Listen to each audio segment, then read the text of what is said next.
How to find intimacy when you have partner. What is intimacy, really? When most people hear the word intimacy, their minds immediately jump to romance or sex.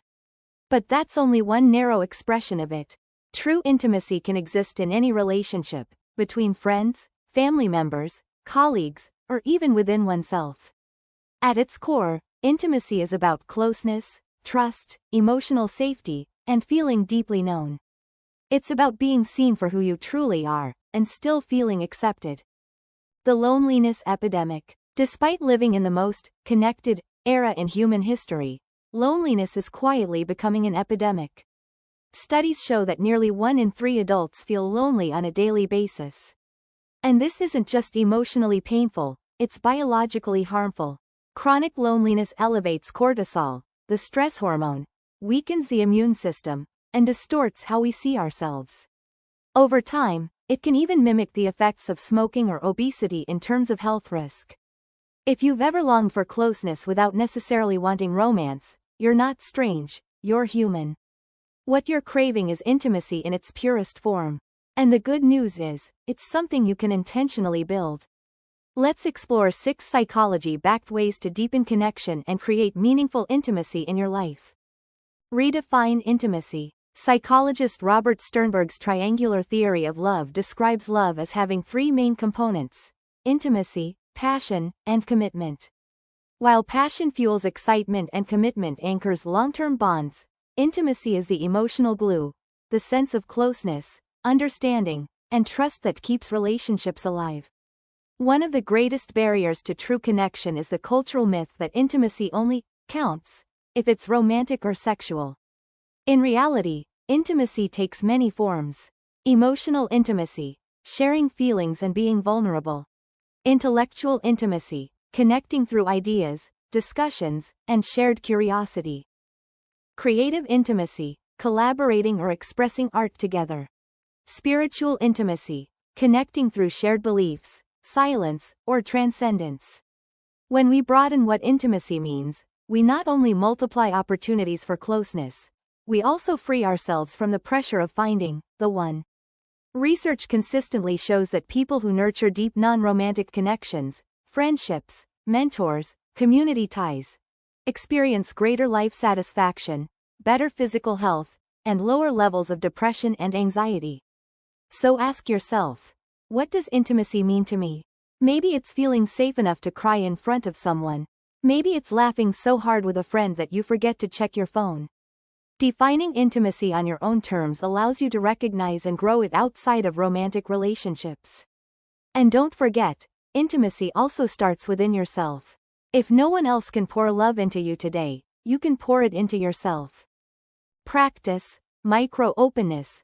Most people think intimacy comes from big vulnerability, confessing deep fears or sharing personal trauma.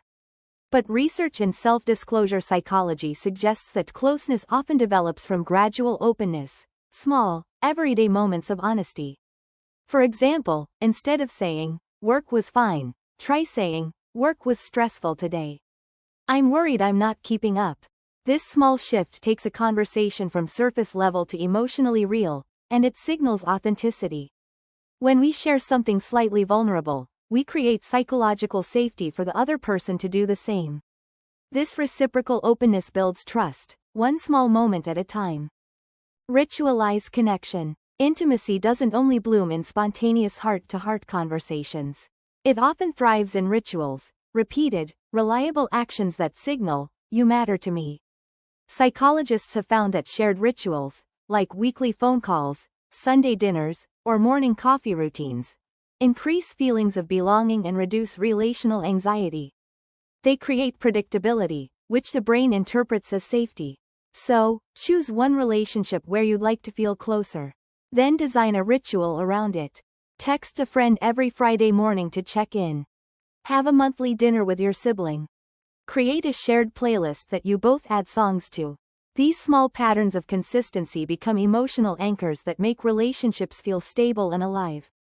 Give empathetic attention. In today's world of constant distraction, giving someone your full attention is a rare and intimate act. Research on active listening shows that people feel significantly more connected when they sense they're being truly heard. When you silence notifications, maintain eye contact, and reflect back what the other person said, it sounds like that really frustrated you. You send a powerful message. You matter more to me right now than my phone or my to-do list. Empathetic attention nourishes emotional safety, the foundation of all intimacy. Cultivates shared meaning. Beyond emotions, true connection also thrives on shared meaning, the sense that we're building or experiencing something together. This can come from shared goals, hobbies, beliefs, or values. Psychologist John Gottman calls this the creation of a shared purpose. Couples and friends who build something meaningful together, whether it's volunteering, starting a project, or joining a faith or book club, develop deeper trust and resilience against conflict and stress. When you engage in experiences that align with your values, you naturally attract people who see the world the way you do. And that shared worldview builds an emotional bond that feels both safe and inspiring. Develop self-intimacy. Finally, every relationship you have is built upon the relationship you have with yourself.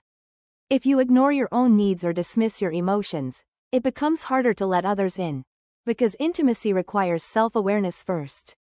Self-intimacy means being emotionally honest with yourself, recognizing your feelings without judgment.